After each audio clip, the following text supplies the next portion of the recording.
Hello friends, क्या आप लोगों ने भी सीएमए इंटरमीडिएट का दिसंबर 2025 का अटेम्प्ट दिया था और अब आपको रिजल्ट का वेट है और सर एक्सपेक्टेड पासिंग परसेंटेज क्या रह सकती है, रिजल्ट कब आने वाला है, इसके ऊपर तो मैंने आप लोगों को देखिए बता दिया है कि रिजल्ट की डेट इंस्टीट्यूट की तरफ से जब डेटशीट अनाउंस की गई थी तो क्या बताई गई थी और आपका रिजल्ट कब तक आ जाएगा, इसके साथ साथ एक्सपेक्टेड पासिंग परसेंटेज क्या रहने वाली है।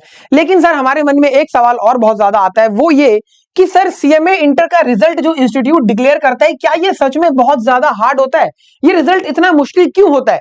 आप कह रहे हो कि सर बोथ ग्रुप का जो रिजल्ट आएगा वो 8 से 10% के बीच में रहेगा, ग्रुप 1 का रिजल्ट 10-12% के बीच में रहेगा, इस तरीके से ये रिजल्ट इतना कम क्यों आता है, क्यों ये रिजल्ट बहुत ज्यादा नहीं आता। जैसे कि हम देखते हैं कि ग्रुप 2 में रिजल्ट ज्यादा आता है, उस तरीके से ओवरऑल रिजल्ट ज्यादा क्यों नहीं आता। इसके पीछे के कारण को समझने की आज हम कोशिश करेंगे। इसके साथ साथ एक छोटी सी इंपॉर्टेंट अनाउंसमेंट है आप लोगों के लिए, वो मैं आपके साथ डिस्कस करने वाला हूं। तो आइए वीडियो को स्टार्ट करते हैं। तो समझिएगा जरा कि सीएमए इंटरमीडिएट के अंदर आपके पास जो मोस्ट चैलेंजिंग पेपर्स हैं, जो ज्यादातर बच्चों को दिक्कतें आती हैं और वो क्यों आती हैं, उनके फीडबैक के अकॉर्डिंग मैं आपको देखिए बता रहा हूं। ग्रुप 1 के अंदर बच्चों को सबसे ज्यादा परेशान करने वाला पेपर होता है डायरेक्ट टैक्सेशन और इनडायरेक्ट टैक्सेशन का, जिसे हम टैक्सेशन का पेपर कहते हैं अपना। ग्रुप 1 के अंदर ये इकलौता पेपर ऐसा है जिससे सबसे ज्यादा बच्चे घबराते हैं, डरते हैं। इसके बाद वो उन्हें फाइनेंशियल अकाउंटिंग में थोड़ा बहुत डर लगता है, लेकिन बाकी चीजें उन्हें ठीक लगती हैं।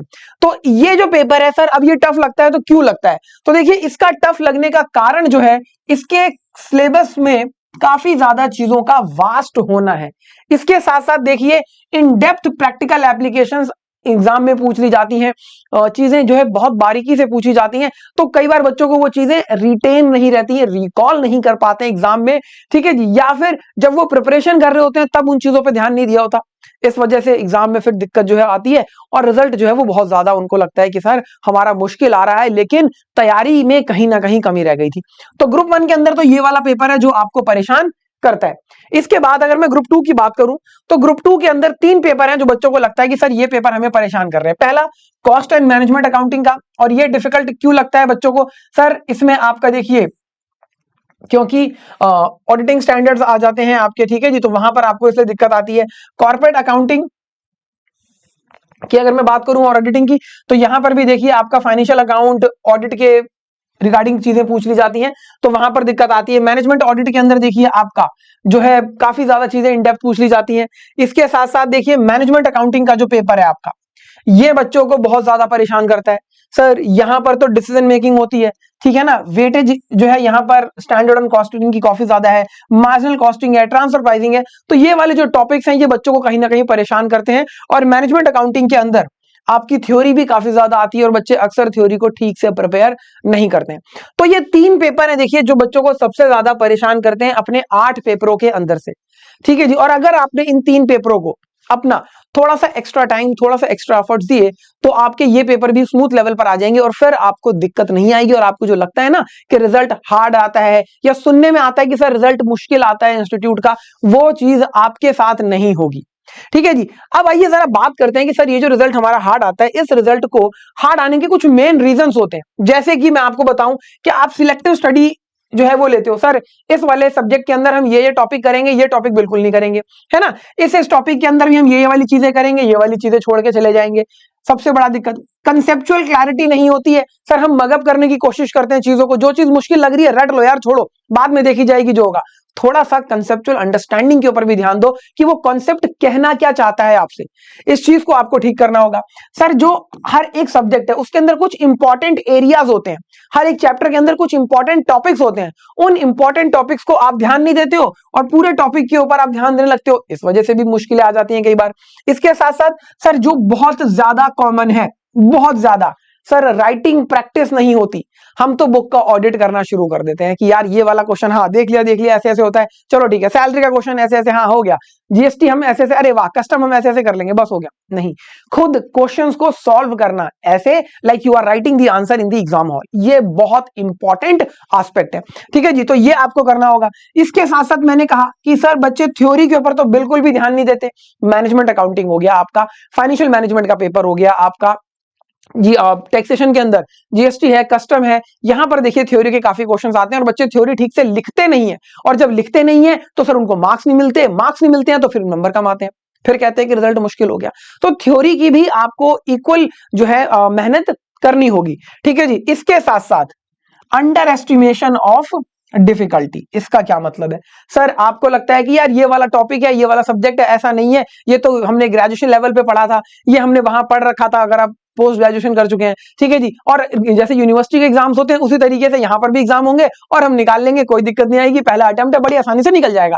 इस तरीके से आपको लगता है कि सर इंस्टीट्यूट का एग्जाम भी नॉर्मल यूनिवर्सिटी के जैसे हमारे एग्जाम्स होते हैं, चाहे वो दिल्ली यूनिवर्सिटी हो या कोई और यूनिवर्सिटी हो, उसी तरीके से होंगे और हम आसानी से कर लेंगे, क्योंकि यूनिवर्सिटीज के एग्जाम्स बच्चे आसानी से क्लियर कर लेते हैं।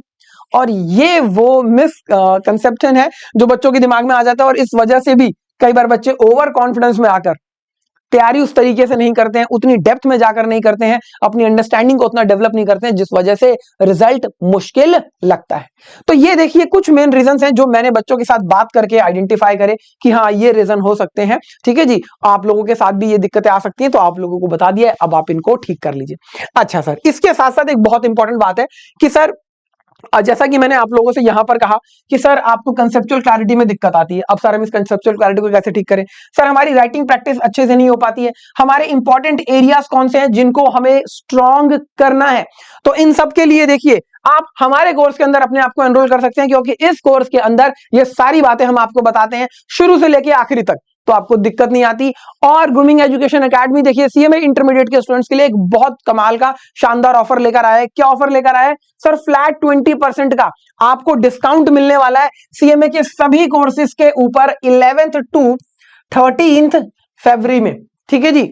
2026 जाहिर सी बात है ये आपका देखिए 11, 12, 13 3 दिन ये 20% का डिस्काउंट रहेगा, और अगले 2 दिनों में ये जो डिस्काउंट है आपका देखिए वो सर 15% का रहेगा। तो अगर आप लोगों को दिक्कत आ रही है तो आप यहां पर हमारे साथ एनरोल हो सकते हैं। इसके साथ साथ एक बहुत इंपॉर्टेंट बात, सर मैंने कहा कि रिजल्ट हार्ड आता है, बच्चों को लगता है, बहुत सारे बच्चे ऐसे होते हैं जिनका एग्जाम क्लियर नहीं होता और वो फिर अकेले हो जाते हैं। सर उनका क्या, कुछ कमियां रह गई, कुछ गलतियां रह गई, उनको कैसे ठीक किया जाए? तो ऐसी सिचुएशन में घबराने की बात नहीं है। गूगल फॉर्म का लिंक आपको डिस्क्रिप्शन में दिया जा रहा है। पास जो बच्चे हो जाते हैं, आगे की तैयारी कैसे करें, किस तरीके से हमें प्लान करना चाहिए आगे आने वाली अपनी ट्रेनिंग को और स्टडीज को, इसके ऊपर हम आपसे बात करेंगे। अगर किसी स्टूडेंट का एग्जाम क्लियर नहीं हुआ है और रीजन आप देख रहे हो कि यहां पर इनमें से है, तो आप हमारे साथ कनेक्ट हो सकते हैं। तो गूगल फॉर्म देखिए 2 दिए जा रहे हैं आपको, जो एग्जाम क्लियर कर लेते हैं उनके लिए और जिनका एग्जाम क्लियर नहीं हुआ उनके लिए। इन फॉर्म को आप फिल कर दीजिएगा, हमारी टीम आपसे कनेक्ट होगी और जो भी दिक्कत परेशानी है उसका सॉल्यूशन आपको दिया जाएगा। गूगल फॉर्म भरने के लिए देखिए सिंपली आपको डिस्क्रिप्शन के अंदर जाना है। ठीक है जी। कोर्सेज के अंदर अगर आप एनरोल होना चाहते हैं, आपको लगता है कि सर कंसेप्चुअल अंडरस्टैंडिंग नहीं है, हमारी राइटिंग प्रैक्टिस नहीं हो रही है, हम टेस्ट पेपर नहीं दे पा रहे हैं, इस तरीके की दिक्कतें आ रही है, किसी से हम बात करना चाहते हैं कि ड्यूरिंग द प्रिपरेशन ये समस्या आ रही है, इसको कैसे रिजॉल्व किया जाए, तो इन सब के लिए आप हमारे कोर्स के अंदर एनरोल हो सकते हैं। ये डिस्काउंट्स मैंने आपको बता दिए हैं जो कि आने वाले 5 दिनों में रहने वाले हैं, तो इनका भी आप बेनिफिट ले सकते हैं। तो एक सिंपल सी छोटी सी वीडियो आपको बताने की कोशिश की गई कि कौन से वो टॉपिक्स हैं, कौन सी वो चीजें हैं जो आपके एग्जाम को हार्ड बनाती हैं, रिजल्ट को हार्ड बनाती है। तो इन चीजों को अगर आप ठीक कर लेते हैं तो आपको दिक्कत नहीं आएगी। मुलाकात होगी आप लोगों से नेक्स्ट वीडियो के अंदर, तब तक के लिए थैंक यू सो मच।